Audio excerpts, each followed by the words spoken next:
Okay, Hazy and T in the building. I only touch greatness.com. If you like what we're doing, you hit the subscribe button. We got Moe Ager, former NBA player, Grammy nominated producer. What up, y'all? It's your boy Moe Ager, man. Former first round draft pick of the Dallas Mavericks, Grammy nominated musician. You know, I only touch greatness podcast. If you're looking for a mug, perhaps a hoodie, head on over to IOnlyTouchGreatness.com. If you're looking for a bar that also only touches greatness, head on over to the John B. Pub. They got the best food in town, best chicken wings, best steaks, best beers on tap more than anybody else in town. They got great staff. Tell them Ryan Hayes sent you. It's located on Austin Avenue, the John B. Pub.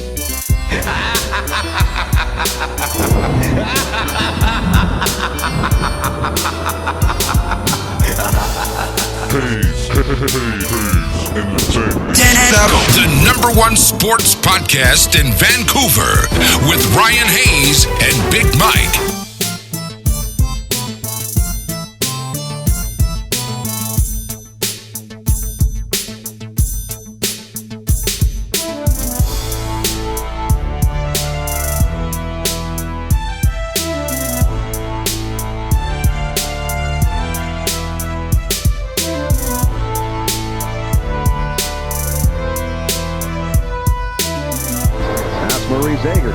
Here's a guy you saw a ton during the course of the regular season, last. Yep, Michigan State, obviously a disappointing first-round exit, but Moe Ager improved his game over the course of his career.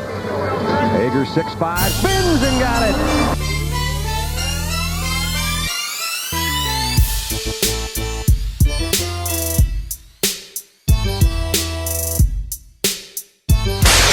Ryan Hayes and Big Mike. Never stop. I Only Touch Greatness podcast.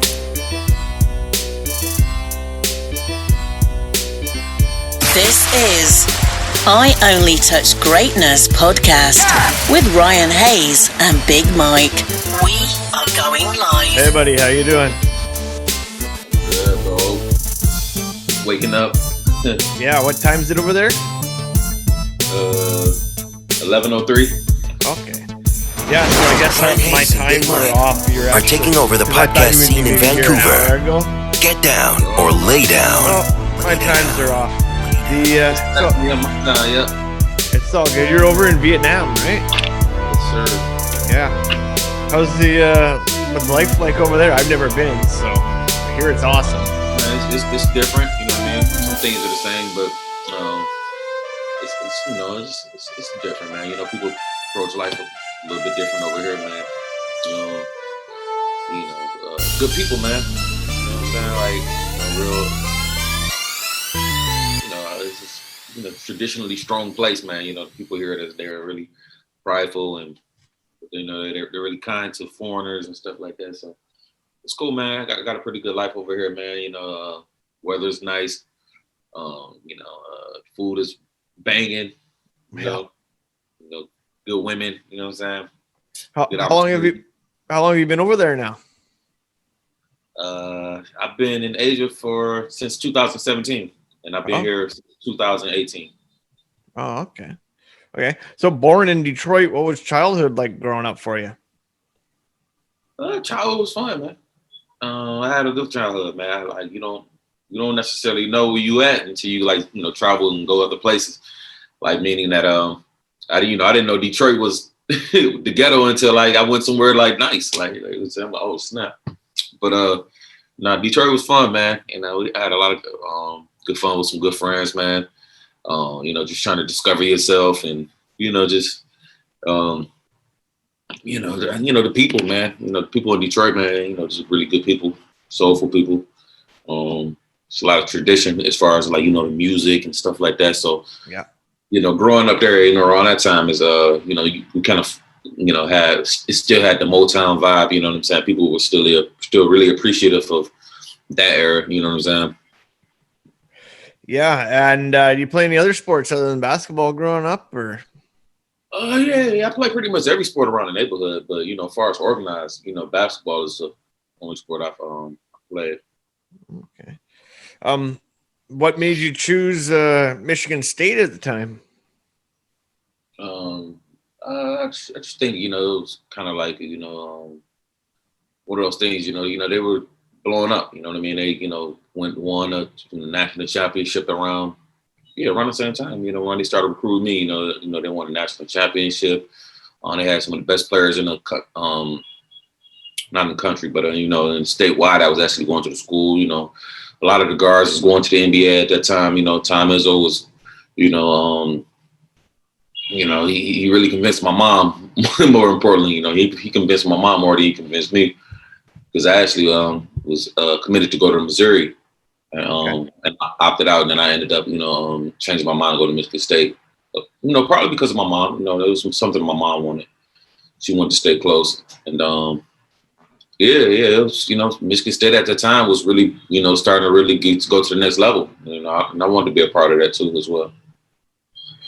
And then you guys made it to the Final Four, correct? In 2005? Yeah, 2005. Yeah. Well, okay. So the question is what's it like playing in that tournament? Like, oh man, it was one of the greatest tournaments in history, man. We beat Duke and Kentucky in one weekend. Like I don't think that's been done yet. You know what I'm saying? So it's like some of the just the atmosphere itself is just different in March when it comes to, the Final Four, man. Just the media is different. You know what I'm saying? The courts are different. It's just everything's just different. You know what I'm saying? And it's like being able to play in that tournament and get to the Final Four. We lost to fell short to North Carolina, who won a tournament that year. Yeah. But it changed our lives forever, man. Had a great tournament. You know what I'm saying? That set me up to do get drafted, the next year. So it was like it was definitely a life-changing experience, man. You know what I'm saying? To be able to, take my basketball career to the next level just from playing, well in college, Okay. And then you were selected 28th overall by Dallas. What were your thoughts on being drafted? And did you know that they had their eye on you? Yeah, I mean, I didn't, you know what I'm saying? But, I figured at some point, they watched us throughout 4 years. So it's like, sure, every scout is seeing, get a chance to see you, you know what I'm saying? Especially when we play on TV as much as we did. Yeah. But, Dallas, man, it became my second home. My mom still stayed. My mom actually still stays out there, you know what I'm saying? Like once again, man, I'm big on culture. So like the people in Dallas, they really embraced me, man. So that was probably one of the more exciting things, just being able to, leave my home state and go somewhere else and be embraced. Mark Cuban is an amazing GM, man. He's a great guy, man. I really like, spending time with him as well. And I learned a lot, just being around him. I learned a lot being around a lot of those guys. And it was dope, playing with the Mavericks. And it was a great organization, man. No organization is perfect, but I really had a good time, playing with those guys, man. And I'm appreciative that I had the opportunity to be there. Yeah, that was definitely my next question too, was what was Mark Cuban like in person? Yeah, Cube's cool, man. He's real down to earth. You know what I'm saying? He's consistent. Yeah. He's persistent. You know what I'm saying? And he's dedicated to what he's doing. So it's like that inspired me as an entrepreneur. My rookie year, my assigned seat was by Mark Cuban, and it was definitely good to be able to soak up some of that energy and be able to kind of just see a billionaire at work and just kind of see how they're always always moving, always active. So what kind of feelings do you get when you're traded? Because you were traded after spending 2 years in Dallas, and you were part of the Jason Kidd trade. Just what goes through your mind when you get traded? Oh, it was exciting for me at the time because I wasn't really getting a lot of opportunities. You know what I'm saying? So I just felt like being traded at that time was going to give me an opportunity to go somewhere and get a lot more playing time. The New Jersey Nets. That's what initially went through my head, and then but it was cool, man. I mean, I wasn't really upset or anything. It just gave me an opportunity to be able to go discover other parts of the country, and just continue to expand my experiences. So it's like it was okay. You know what I'm saying? New York was cool, man. New York was good to me. I say New York because it's so close to New Jersey, but I spent a lot of time in New York because of New Jersey. So it's like I was able to kind of like, just, get energy from there and get, some experience from there. You know what I mean? You use that, moving forward in life. So I mean, I look at everything as just, an experience to continue to build on different aspects of your life, man. So you can actually continue to grow and expand yourself, man. New Jersey was cool though. Yeah. You also, music-wise, now a couple music questions. You've been Grammy nominated for the Far From Home song. Yeah. And then you had your debut album in 2013. How did you first start getting into the music? Because I know personally, me and you've talked about this off air, how you gave me a beat back in the day on the Convict days, and then we did the song for it. And what was the name of the song? Watch It Go Down is what we called it. I can't remember what your beat was called. You still got the song? Can I you got the song real quick. Okay. Oh shit. Yeah. Okay. Put it up, man. I'm trying to remember that one. I make so much music, man. Just sometimes you lose track. Yeah, it's on. I had sent you the link on Spotify, but okay, I gotta pull her up here.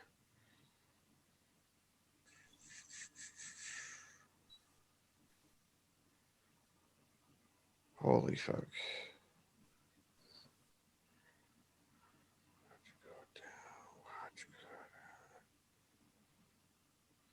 Oh, fuck. Yeah, I went way past it. Fuck.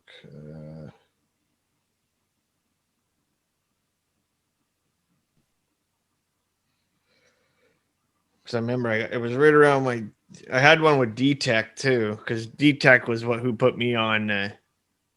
Because I was an A&R and I was managing the couple Dominicans, then my buddy from Oregon. There it is. Watch It Go Down. Moe Ager.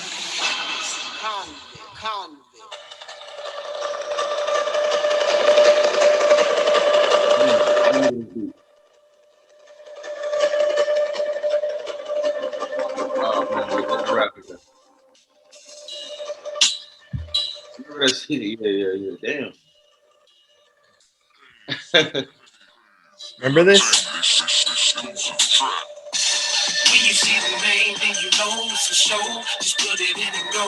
Watch Yeah, that shit just got rolling. Watch it go down. Watch it go down. Watch it go down. Watch it go down. When you see the name, then you know it's a show. Just put it in and go. Watch it go down. Watch it go down. Watch it go down. Watch it go down. Watch it go down. Never coming back. Last thing I told the CEO. 3 years later, I done made myself a CEO. Still got Pandas locked down. Never see the board. Wishing for a day. Lifting weights till they close the yard. Got music spreading like a skin rash all in your face. My haters looking real bad. Connoisseur taste. Live loud and live fast. No time to waste. Trying to make $1 every second. Took it international without having no capital. Just a plan of expanding and slamming every beat possible. Very aggressive. My sponsorship, Hayes and T. That's my partner. Then my Moe Ager done the beat. So yeah, peanuts isn't logical. Get it how I want it to. Blowing up right in front of you. Right know what I'm finna do. Got rappers asking for interviews. I can't even move the way he do. His flow is Cotty hella cool. Concrete toe rolling with him too. Boy, the brothers gonna make you mad.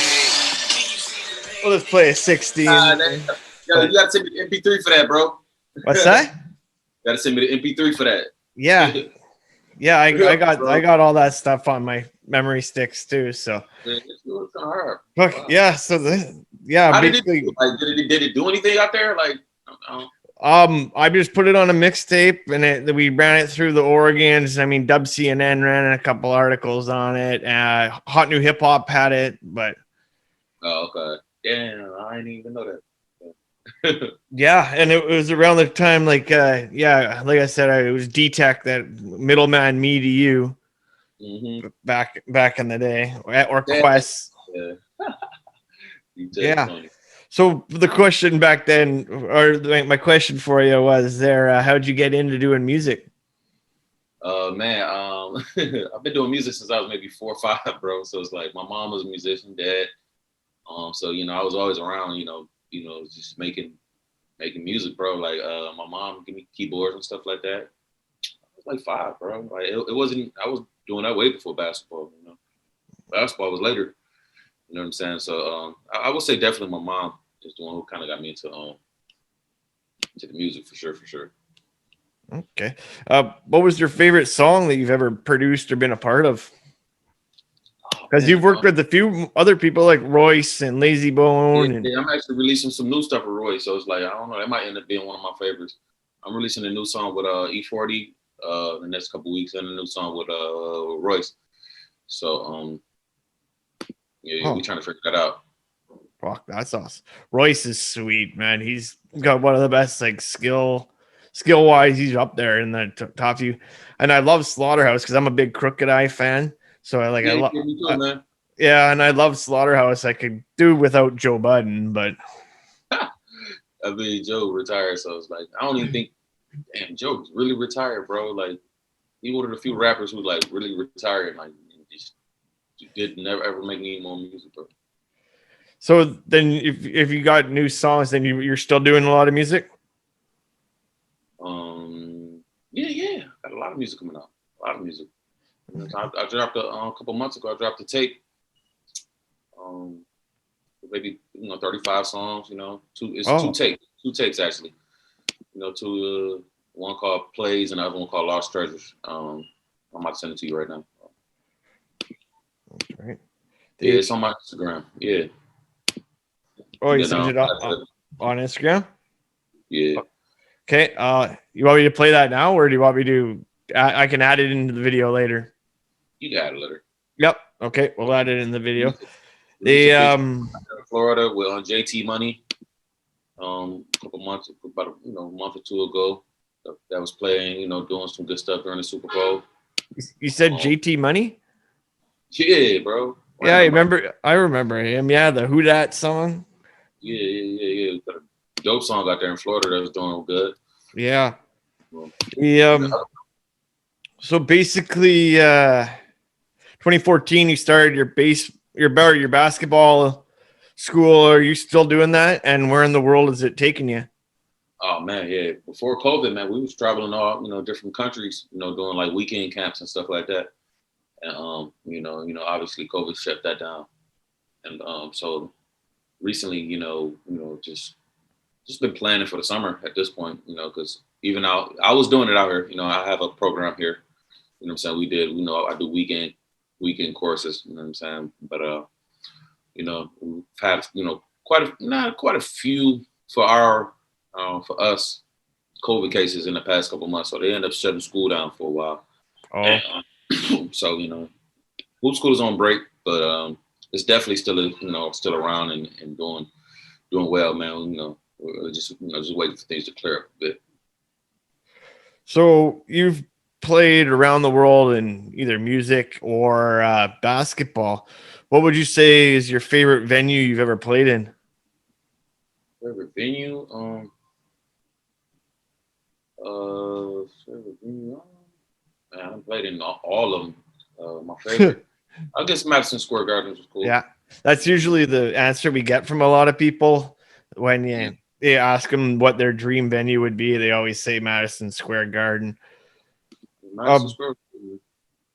Yeah, and of course, you do still keep in touch with many people from the basketball? Yeah, definitely. I co-host a podcast myself, so it's like, I bring a lot of guys on, Oh, really? Yeah. Okay. And stuff like that. Yeah. Oh. Well, there you go. Plug your podcast for a minute. So, you can always plug your podcast right there. Yeah. Tell us about it. Part of Attention Radio, man. We just bring on different guests, like the NBA players and stuff like that, and just talk to them about their careers and talk hoops. You know what I mean? How we can actually, we talk about having your life outside of basketball and stuff like that, and being able to really what's the word I'm looking for? Expand, because basketball is really just a gateway for other things as well. So yeah, and it's a camaraderie that you have Yeah. with these people, with these other former players or current players. Yeah. And do you have a favorite sports movie or basketball movie? Man, that's like He Got Game. Yeah, of course. Above the Rim. Yeah, of course. Yeah, those probably my top two. Yeah. Yeah, those two was like fire for me. Yeah, you got to go with Jesus Shuttlesworth on that one. And then, of course, Tupac was in Above the Rim, so I love that one. Kylie Watson, man, that one was fire. Yeah. My man Leon was in there. You know what I'm saying? You know, Leon ain't got no last name, man. You know what I'm saying? He just named Leon. He just be popping up in movies, man. It just be good.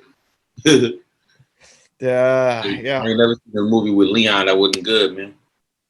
Did you have many pregame rituals or like a meal that you'd like to have before games? I mean, a pregame ritual for me, I would definitely pray. You know what I'm saying?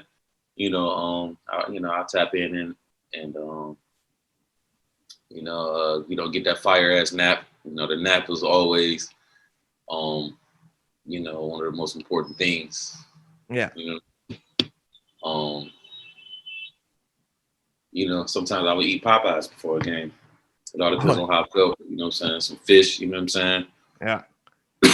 In college was different, man. We had like spaghetti and pancakes and stuff like that. When you get to the NBA, man, you just kind of like, just eat whatever. You know what I'm saying? At some points, I did. It was amazing how much we ate Popeyes on the plane. You know what I mean? Every road trip, we got Popeyes. Basketball team. Oh yeah. That was our thing, man. Fried chicken. Did you have a favorite jersey number? Definitely 13. 13 forever. Yeah. 13 forever, dog. Okay. If you could sit down for dinner with anyone famous, or I mean, you know these people, who would it be? Or dead or alive? Who would I? Oh man, that's a good question. Who would I like to sit with? Yeah. Damn, good question. I'm like, man, I would like to like Rick James or somebody like Rick James and Malcolm X. Like, I want to get the best of both worlds. The wildest motherfucker, the most disciplined. You know what I'm saying? I would sit with both of them and just just chill and see how that turned out. Yeah, I always say Seth Rogen or Tupac, but Seth Rogen. Yeah, because I'd like to smoke with Seth Rogen and fucking have a good conversation, maybe a drink or two with him. I bet it would go pretty well. Yo, man, Seth seems like a cool dude. Hey, good Vancouver guy too. He's from here in Vancouver, so he seemed like he'd bring the edibles to the party and make sure everybody gets home. Yeah. Like a good guy. Yeah.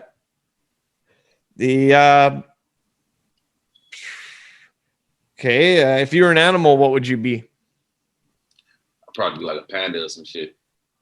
A panda? Yeah, like a panda. They're a little slow. I thought you were gonna say something else. Yeah, they'd be cooling though, man. They ain't bothering nobody. Chilling. Yeah. Nah, man. Like right now, I'm trying to keep it peaceful, so I'll probably be like on some panda shit. You know what I mean? Oh, of course, yes. Maybe when I was like 18, I'd be like, I'm a lion. But like, nah. Yeah, king of the jungle, right? Yeah. Nah, I'm a panda, bro. Pandas. You ain't never heard nothing bad about a panda. They don't get killed. I don't even, you know what I'm saying? They just chill on bamboo sticks. You know what I mean? Roll around, man. Go down, slide down slides. You know what I'm saying? Yeah, but it's a good ass time, bro. Like, I want to have fun the rest of my life. So it's like, pandas, man. They're definitely the most chill. So, who influenced you in sports growing up? Like, who was your? AI for sure. Allen Iverson. Allen Iverson. Kobe for sure. Jordan. Grant Hill, Penny. Allen Houston. Sheesh, man. The list is crazy. But but yeah, I love Michael Jordan for sure. Michael Jordan was definitely one of my favorites. Okay. Do you have a favorite sports franchise? Overall, over the years, man, I'm definitely always gonna be a Piston fan, man. I've been a Pistons fan my whole life, so it's like Yeah, go of course. Yeah. Take the home team. Yeah. Because it gave me my inspiration when I was a kid. You know what I'm saying? So it's like I got to give Pistons the love. You know what I'm saying? How's the music scene over there in Vietnam? It's growing, bro. It's growing every day. Like, I'm a is part it of the process? It's on the hip hop is being received. Yeah. You know, more and more. I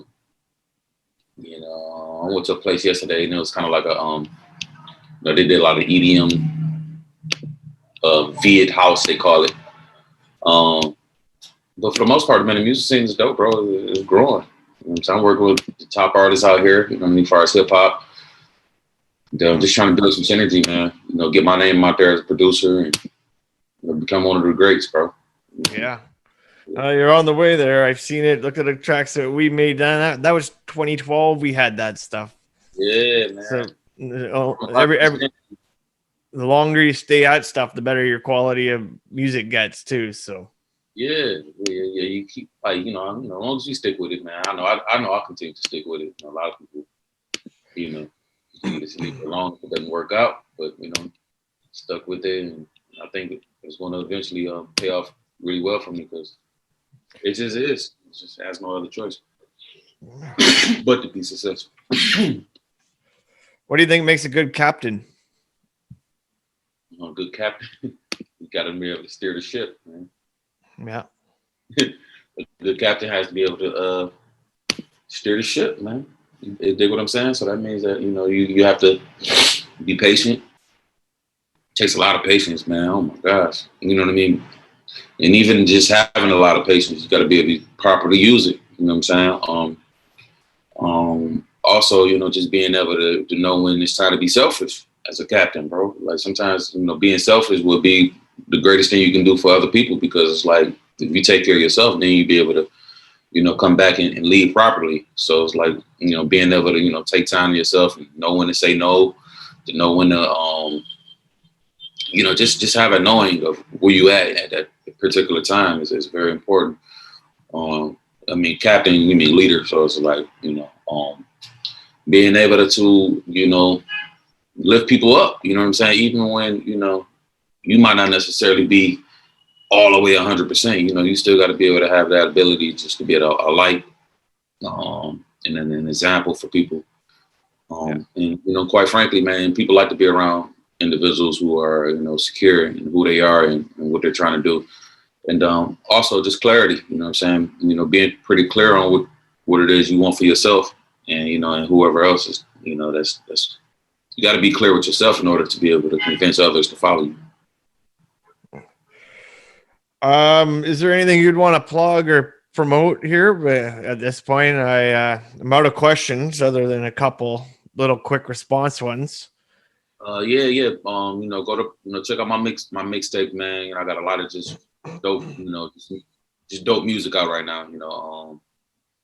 On SoundCloud, you can just type in Moe Ager and then type in plays. And I have two mixtapes on them boys, and they both fire. You know what I'm saying? Just dope ass songs, dope beats produced by me, some dope features. Have some go to Spotify. Different artists have released records that I produced that I featured on as well. So just type in my name, Moe Ager, MoeAger, and a lot of my new releases will pop up on Spotify. I got a Royce record coming out called We Rhyme with myself and Blocka, which is another up and coming artist here. Well, he's a pretty big artist here. Got the record Dim Hills V Mix with myself, E40, and Wordy. Wordy's also another big up and coming artist here. Okay. I have my online music production course coming pretty soon. We're building the platform for that as well. So that's about it. That's about it. Well, I want to thank you for taking the time and spending it or caught you early in the morning here. It's late night over here, so it's a good. I want to thank you for taking the time and everything, and I'll get this video back to you as soon as possible. Appreciate it, man. Thanks a lot, man.